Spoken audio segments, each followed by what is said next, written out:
सेवा करत असताना माझ्यासमोर एकच ध्येय होतं, नोकरीत असताना एकच ध्येय होतं की मित्रांनो, मी कधीही देवाच्या देवळात पाया पडायला गेलो नाही. याचा अर्थ मी नास्तिक नाही, प्रासंगिक जात होतो. परंतु जेव्हा सेवेमध्ये होतो, जेव्हा नोकरीला होतो,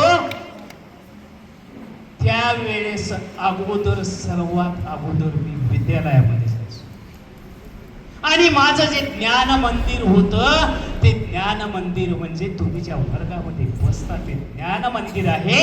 आणि त्या ज्ञान मंदिरामध्ये तुम्ही जे बसता ते तुम्ही ही त्यामधले दैवत आहात, देव आहात. Service to man is service to God या ध्येयानं मी वैयक्तिक प्रेरित.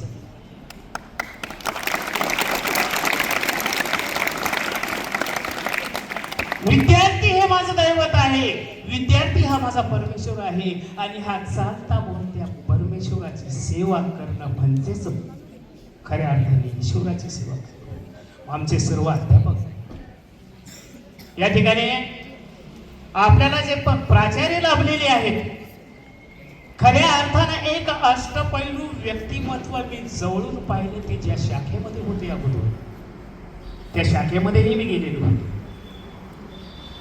आणि त्यांची जी काही तळमळ आहे कामाची, ही तुमच्याही सर्वांच्या लक्षात आलेली असेल.